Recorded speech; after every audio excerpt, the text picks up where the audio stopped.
তরফ থেকে নিয়োগ করা হচ্ছে। ইউকো ব্যাংকের বিভিন্ন পোস্টে তোমাদের নিয়োগ করা হচ্ছে। এখানে তোমাদের যে তোমরা দেখতে পাচ্ছ যে হেড অফিস 10 বিটিএম সরণি কলকাতা 7,01,000। তোমাদের আরেকটি কথা এখানে বলে রাখি, এখানে কিন্তু সম্পূর্ণ অনলাইন মোডে কিন্তু আবেদন করতে হবে, কোনো রকম কিন্তু অফলাইন মোডের কিন্তু অপশান থাকছে না। এবং তোমরা যারা যারা ওয়েস্ট বেঙ্গলের বাইরে অর্থাৎ ত্রিপুরা সহ আসাম সহ প্রতিটি রাজ্য থেকেই কিন্তু এখানে আবেদন করতে পারবে। ঠিক আছে, তো এখানে দেখো যে guideline for filling online application. তো এখানে তোমাদের আবেদন করতে গেলে যে অনলাইন আবেদন করবে তার জন্য ব্যাংকের যে অফিসিয়াল ওয়েবসাইট আছে ucobank.com, এই ওয়েবসাইটে তোমাদের ভিজিট করতে হবে। তারপরে কেরিয়ার অপশানে ক্লিক করতে হবে। কিভাবে আবেদন করবে আমি সেটিও তোমাদের বুঝিয়ে দেবো। এবং এখানে তারপরে তোমাদের রিক্রুটমেন্ট অপরচুনিটিস এই অপশানে তোমাদের ক্লিক করতে হবে। ক্লিক করার পরে তোমরা কিন্তু ডাইরেক্ট যে অনলাইনে যে মেন জায়গায় তোমরা কিন্তু এন্টার করে যাবে।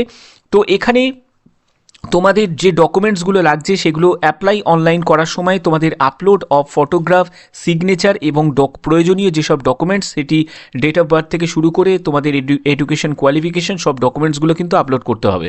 পরবর্তী যেটি আছে candidate apply online only from 16/1/2024, অর্থাৎ 16 তারিখ থেকে তোমাদের আবেদন কিন্তু শুরু হয়েছে। এখানে তোমাদের আবেদনের লাস্ট ডেট হচ্ছে 29শে জানুয়ারি 2024। ঠিক আছে, তার মধ্যে কিন্তু তোমাদের সম্পূর্ণ আবেদন কিন্তু কমপ্লিট করতে হবে। ডকুমেন্টস, যেসব ডকুমেন্টসগুলো আপলোড করবে তার মধ্যে প্রয়োজনীয় যেসব ডকুমেন্টস আছে সেগুলোর ব্যাপারে কিন্তু তোমাদের একটু খেয়াল রাখতে হবে। এখানে সাইজগুলো কিন্তু দেওয়া আছে, আমি পরপর স্টেপ বাই স্টেপ বলছি। দেখো, ফটোগ্রাফের ক্ষেত্রে যখন তোমরা ফটোগ্রাফ যখন আপলোড করবে সেটি যেন 20 KB থেকে 50 KBর মধ্যে হয়। অবশ্যই কিন্তু তার ফাইল যে টাইপ আছে সেটি জেপিজি ফরম্যাটের মধ্যে হতে হবে।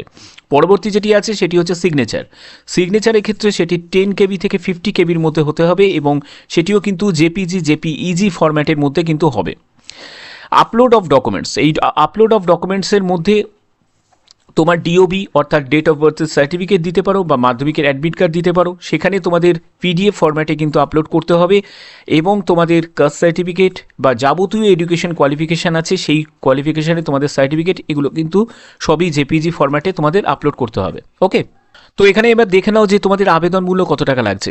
এখানে তোমাদের অ্যাপ্লিকেশন ফিজ 100 টাকা আবেদন মূল্য লাগছে এবং তোমাদের পেমেন্ট যেসব চার্জ লাগে সেটি এসসি এসটি পিডাব্লিউবিডি যারা ক্যান্ডিডেট আছে তাদের দিতে হবে। আর 700 টাকা আবেদন মূল্য লাগছে, সেগুলো হচ্ছে all other categories. All other category মানে হচ্ছে যারা ইউআর আছো, যারা ওবিসি আছো, যারা ইডাব্লিউএস ক্যান্ডিডেট আছো, তাদের 700 টাকা আবেদন মূল্য দিতে হবে। ঠিক আছে, সম্পূর্ণ কিন্তু অনলাইন মোডে কিন্তু তোমাদের আবেদন কমপ্লিট করতে হবে। তো এখানে প্রসেসের ক্ষেত্রে বলে রাখি, যখন তোমরা আবেদন করবে অবশ্যই কিন্তু একটি ভ্যালিড মেল আইডি এবং কারেক্ট মোবাইল নাম্বারটা দেবে, কারণ এখানে যে সিলেকশন প্রসিডিওর যেটি থাকবে সেটি সম্পূর্ণ কিন্তু ইন্টারভিউ থাকবে। ঠিক আছে, সম্পূর্ণ ইন্টারভিউয়ের মাধ্যমে কিন্তু তোমাদের সিলেকশন করা হবে, কোনো রকম কিন্তু রিটেন এক্সাম হবে না। ওকে, তো এই ইন্টারভিউ যখন হবে তখন কিন্তু তোমাদের ডকুমেন্ট ভেরিফিকেশান হবে। এই ডকুমেন্ট ভেরিফিকেশান যেসব ডকুমেন্টস তুমি আপলোড করছো সেই ডকুমেন্টসগুলোর অরিজিনালিটিগুলো কিন্তু চেক করা হবে। ঠিক আছে, তো এবার আমি অনলাইন কিভাবে আবেদন করবে সেই আবেদনের জায়গাটা আমি তোমাদের দেখিয়ে দিচ্ছি। তো তোমরা দেখতে পাচ্ছ যে ইউকো ব্যাংকের যে অফিসিয়াল সাইটটা আমি ওপেন করে নিয়েছি। এখানে তোমাদের জাস্ট এরকমই একটি ইন্টারফেস তোমরা দেখতে পাবে। তোমাদের অবশ্যই তোমাদের যারা যারা মোবাইল থেকে আবেদন করবে তারা ডেস্কটপ মোডটাকে অন করে নেবে, তাহলে কিন্তু এরকম ইন্টারফেস তোমরা পেয়ে যাবে। এখানে প্রথমে তোমাদের সিলেক্ট ল্যাঙ্গুয়েজ, দেখো এখানে হিন্দি আছে, ইংলিশ আছে, তুমি ইংলিশ ল্যাঙ্গুয়েজটাকে তুমি সিলেক্ট করে নেবে। তারপরে তোমাদের সব কিছু এখানে ইংলিশে তোমরা দেখতে পাবে। তারপরে তোমাদের কি করতে হবে, কেরিয়ার অপশানে ক্লিক করতে হবে। কেরিয়ার অপশানটা তোমরা পাবে এখানে। তো এই কেরিয়ার অপশানে যখনই তুমি ক্লিক করলে, ক্লিক করার পরে তারপরে তোমাদের রিক্রুটমেন্ট অপরচুনিটিস এই জায়গাটা তোমরা পেয়ে যাবে। তো জাস্ট সিম্পলি এখানে তুমি ক্লিক করে দেবে, রিক্রুটমেন্ট অপরচুনিটিসে গিয়ে ক্লিক করে দিতে হবে। ক্লিক করার পরে দেখো তোমাদের যেসব পোস্টে নিয়োগ করা হচ্ছে সেই পোস্টের এখানে কিন্তু লিস্ট চলে আসবে। তোমাদের যে কোনো একটি পোস্ট কিন্তু সিলেক্ট করে নিতে হবে এখানে। তারপরে তোমার নিজের নামটাকে ক্যাপিটালে দেবে, ফাদার বা হাজব্যান্ডের নেম দেবে, সবই কিন্তু ক্যাপিটালে লিখতে হবে। তারপরে ডেট অফ বার্থ, তোমার ডেট অফ বার্থটা এখানে মেনশন করে দেবে। এখানে তোমাদের এজ 1/11/2023 হিসাবে তোমার বয়স কত হচ্ছে সেই বয়সটাকে কিন্তু এখানে মেনশন করবে। তারপরে ম্যারিটাল স্ট্যাটাস, তুমি ম্যারিড কি আনম্যারিড সেটিকে কিন্তু এখানে মেনশন করতে হবে, মেল না ফিমেল সেটি মেনশন করবে। মোবাইল নাম্বার অবশ্যই কিন্তু ইনপুট করতে হবে এবং মেল আইডি কিন্তু দিতে হবে। তারপরে তোমাদের আধার নাম্বার কিন্তু দিতে হবে, আধার কার্ডের নাম্বারটা কিন্তু দেবে, প্যান কার্ডের নাম্বারটা দেবে। তারপরে হচ্ছে ন্যাশনালিটি ইন্ডিয়ান দেবে। তোমরা কোন ক্যাটাগরি থেকে বিলং করছো, ইডাব্লিউএস, এসসি, এসটি, ওবিসি, সেই ক্যাটাগরি তোমাদের সিলেক্ট করতে হবে। তারপরে হচ্ছে মাইনরিটি, তুমি যদি মাইনরিটি হয়ে থাকো ইয়েস করবে, না হলে নো করে দেবে। রিলিজিয়ান, হিন্দু, খ্রিস্টান, মুসলিম, কোন রিলিজিয়ান থেকে বিলং করো সেটি কিন্তু দেবে। তারপরে হচ্ছে তোমাদের পার্সন উইথ ডিসেবিলিটি, অনেকে যারা ফিজিক্যাল হ্যান্ডিক্যাপ্ট আছে তারা অনেকে আমাকে কমেন্ট করো যে স্যার আমি কি আবেদন করতে পারবো, তো তোমরা কিন্তু এই সব পদের জন্য আবেদন করতে পারবে, ঠিক আছে। তো এখানে দেখো ফিজিক্যাল হ্যান্ডিক্যাপ্ট হলে এখানে তোমাদের ইয়েস করতে হবে, তারপরে তুমি কি টাইপের হ্যান্ডিক্যাপ্ট, তো সেই এখানে টাইপ কিন্তু তোমাদের সিলেক্ট করতে হবে। তারপরে তোমার ফাদার নেম, মাদার নেম এখানে মেনশন করবে। তারপরে হচ্ছে communication address up to pincode পর্যন্ত কিন্তু দিতে হবে, পার্মানেন্ট অ্যাড্রেস দিতে হবে। ল্যাঙ্গুয়েজ নোনের ব্যাপারটা জেনে নাও। এখানে তোমরা দেখো কলকাতা সহ বিভিন্ন জায়গায় কিন্তু তোমাদের জব পোস্টিং থাকছে, অর্থাৎ তোমাদের কলকাতায় কিন্তু সব থেকে বেশি চান্স আছে।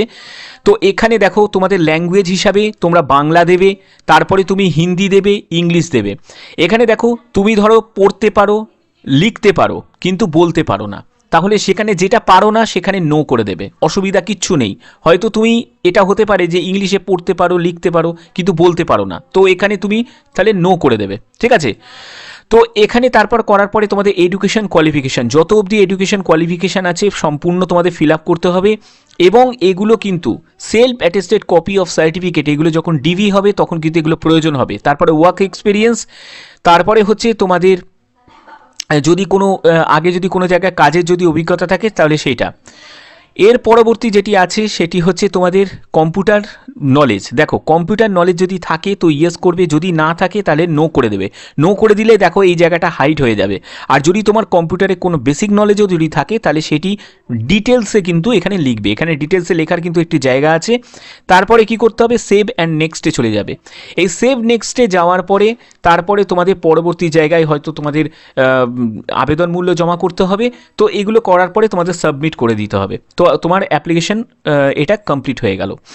তো দেখো এখানে যে তোমার নিয়োগটি হচ্ছে এটি সম্পূর্ণ কিন্তু বিভিন্ন যে পোস্টে তোমাদের বলেই দিলাম পোস্ট সম্পর্কে, যেখানে চিফ টেকনোলজি অফিসার, এই চিফ টেকনোলজি অফিসার পদের জন্য তোমাদের 40 থেকে 57 বছরের মধ্যে বয়স হতে হবে। এবং তুমি যদি ইঞ্জিনিয়ারিং গ্র্যাজুয়েট MCA করে থাকো তাহলে কিন্তু আবেদন করতে পারবে, এবং 15 বছরের অভিজ্ঞতা প্রয়োজন।